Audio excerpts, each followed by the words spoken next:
Hello everyone, I welcome again to all of you in my BA tutorial classes Success in Teaching Field।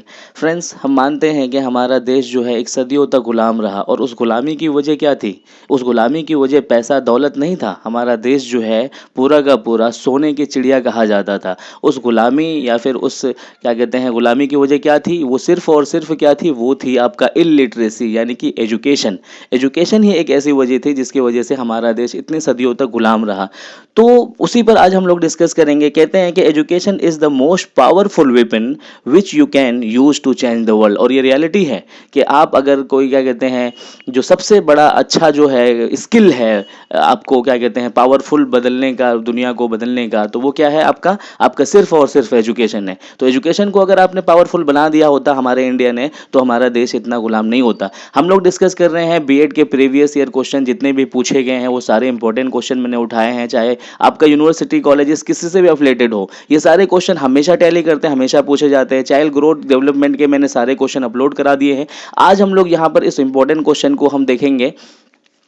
यहाँ पर जो आपका important question है उसको हम लोग डिस्कस करेंगे और वो क्वेश्चन है आपका, ये देखिए आप, राइट टू एजुकेशन यानी शिक्षा का अधिकार। तो डिस्कस करेंगे आज इस पे कि शिक्षा का अधिकार हमें क्या कहता है और ये किस तरीके से दिलाता है। मैं आपको हिंदी में लेक्चर प्रोवाइड करवाऊंगा और उसके साथ में आपको इंग्लिश में मटेरियल भी प्रोवाइड करा दूंगा ताकि आपको किसी भी बच्चे को किसी तरह से प्रॉब्लम नहीं आए। और हाँ, जो बच्चे इंग्लिश में अपना आंसर करते हैं उनके लिए ये बहुत ज़्यादा है। तो ये क्वेश्चन है आपका, आधुनिक भारत में शिक्षा या फिर कंटेम्प्रेरी इंडिया में से ये लास्ट यूनिट चल रहा है, उसमें से ये क्वेश्चन पूछा गया है।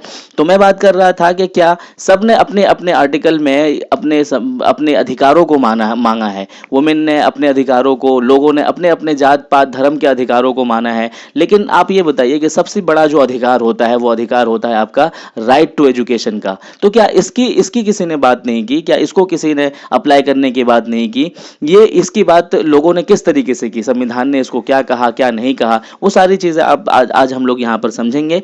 तो शिक्षा का जो अधिकार है, राइट टू जो एजुकेशन है, ये 2019 में आया था और शिक्षा का जो अधिकार हमें दिया गया है, ये कानून क्या कहता है कि 6 से 14 साल के बच्चों के लिए आया था ये, और ये अप्रैल सन 2010 में, है ना, सन 2010 में इसको लागू कर दिया गया था। यहाँ पर अगर आप पहला पॉइंट देखेंगे तो यहाँ से देख सकते हैं आप, article 41 of the constitution provides that all the citizen have equal right to education. यहाँ पर ये कह रहा है कि 41 क्या कहता है आपको कि हर बच्चा, हर लोग, गरीब अमीर जात पात किसी को नहीं देखा जाएगा। हर बच्चा, यहाँ पर कह रहा है ऑल सिटीजन यानी कि ऑल मेंबर ऑफ सिटीजन जो होंगे सबको शिक्षा का बराबर अधिकार दिया जाएगा। तो यहाँ पर इन्होंने ये तो कह दिया, लेकिन इनके हिस्टोरिकल पर्सपेक्टिव से अगर आप इनको देखेंगे तो ये क्या कहते हैं कि यहाँ पर आप देख सकते हो, ये जो पॉइंट है आप यहाँ से आप देखिए, यहाँ ये कह रहा है, यहाँ पर ये कहा गया है कि हिस्टोरिकल पर्सपेक्टिव। अगला जो आप डेफिनेशन लिखने के बाद में जो नेक्स्ट लिखेंगे आप क्या लिखेंगे? हिस्टोरिकल पर्सपेक्टिव ऑफ आरटीई यानी कि राइट टू एजुकेशन। दिसंबर सन 2002 में भाग 3 के माध्यम से 21A यानी कि आर्टिकल 21A को इसमें जोड़ा गया। कौन सा संशोधन? 66वें यानी 66 संशोधन के अकॉर्डिंग इसको जोड़ा गया। और इस विधेयक में 6 से 14 साल के बच्चों को मुफ्त यानी कि फ्री कंपलसरी एजुकेशन को मौलिक अधिकार में यानी फंडामेंटल राइट में जोड़ दिया गया, है ना। इससे पहले ये नहीं था। कब जोड़ा गया? दिसंबर सन 2002 में भाग 3 के 21A आर्टिकल 21A को जोड़ करके क्या कर दिया? फंडामेंटल्स राइट में इसको जोड़ दिया गया।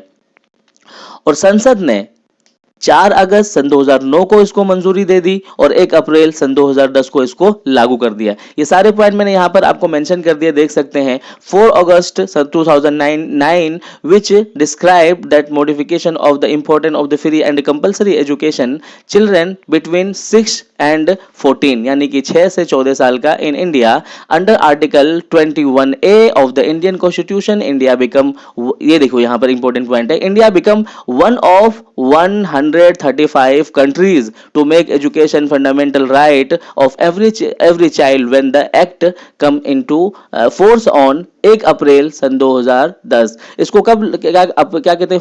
फोर्स अप्लाई कब क्या गया? 1 अप्रैल सन 2010 में, लेकिन इसको बनाया जो गया था वो सन 2009 में ही इसको बनाया गया था। और मैंने हिस्टोरिकल पर्सपेक्टिव से आपको बता दिया कि ये किस तरीके से आगे बढ़ा और किस तरीके से। तो ये था बहुत पहले ही इसकी बात कर ली गई थी, बहुत पहले ही लोगों ने इसको मान लिया गया था कि राइट टू एजुकेशन को फंडामेंटल राइट में रखा जाना चाहिए। तो ये था आपका हिस्टोरिकल पर्सपेक्टिव, है ना। यहाँ पर आप सारे एलिमेंट, सारे पॉइंट मैंने यहाँ पर ऐड कर दिए हैं। कौन सा संविधान, कौन सा कानून या फिर कौन सी पॉलिसी इस एजुकेशन, राइट टू एजुकेशन के अकॉर्डिंग क्या कहता है, सारे पॉइंट मैंने यहाँ पर प्रोवाइड करा दिया। और हिस्टोरिकल पर्सपेक्टिव से भी मैंने आपको बता दिया है कि इसमें किन किन चीज़ों को डिस्कस करना चाहिए। ये देखिए टीचर इंश्योरिंग, है ना, ये देखिए यहाँ पर आप देख सकते हैं सारे पॉइंट, एक एक पॉइंट आपको यहाँ पर मिल जाएगा। एलिमेंट्री एजुकेशन, हाँ एलिमेंट्री एजुकेशन की क्यों इन्होंने बात की, प्रारंभिक एजुकेशन की ये बात करते हैं। तो प्रारंभिक एजुकेशन की क्यों इन्होंने बात की, इन्होंने इसलिए बात की कि प्रारंभिक में ही तो बच्चों की बुनियाद जो होती है, बच्चों का जो प्रिंसिपल होता है वो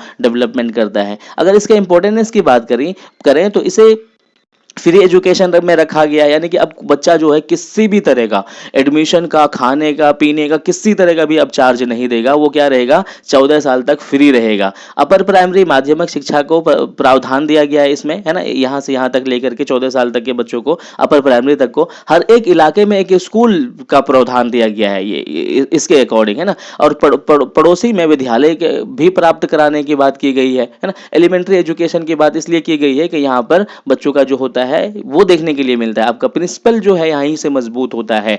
तो ये सारे पॉइंट मैंने यहाँ पर इंक्लूड कर दिए हैं। Teacher ensuring that the specific pupil teacher, है ना, रेशियो में रहेगा, स्पेसिफिक पुपिल टीचर रेशियो में रहेगा। और क्या क्या इन्होंने प्रोवाइड करवाया है, appointment the appropriately trained teacher आपको की इन्होंने बात की है ना। और ये मना क्या क्या करते हैं, है ना, ये इट प्रोहिबिट्स क्या क्या है, प्रोहिबिट क्या है, यहाँ पर देख सकते हैं आप। ए में क्या कहता है, फिजिकल पनिशमेंट, यानी कि बच्चे को किसी तरह से मारेंगे नहीं आप। एंड मेंटल हरासमेंट, बच्चे को किसी तरह से मेंटल हरासमेंट भी नहीं करेंगे। ये सारे पॉइंट यहाँ पर इंक्लूड कर दिया है। जो क्या कौन कहता है, आपका राइट टू एजुकेशन यहाँ पर आपसे कहता है। और ये सारे पॉइंट आप अपने कॉपी में नोट डाउन कर सकते हैं। ये आंसर, ये लेक्चर आपके लिए दोनों है। आपको पढ़ने का मन नहीं करे तो आप लेक्चर सुन सकते हैं, लेक्चर के साथ में अगर आंसर करेंगे, ये आप मटेरियल पढ़ेंगे और अपनी कॉपी में नोट डाउन करेंगे तो ज़्यादा इफेक्टिव रहेगा। आई होप कि ये वीडियो आपको समझ में आया होगा। अगर किसी तरह से भी ये वीडियो आपके लिए हेल्पफुल रहा होगा तो आप अपने दोस्तों के साथ ज़रूर शेयर कीजिएगा। और फिर जिस तरह से भी आपकी क्वेरी रहेगी आप कमेंट बॉक्स में लिखिएगा, मैं ज़रूर आपको आंसर करूँगा। वीडियो देखने के लिए थैंक यू सो मच।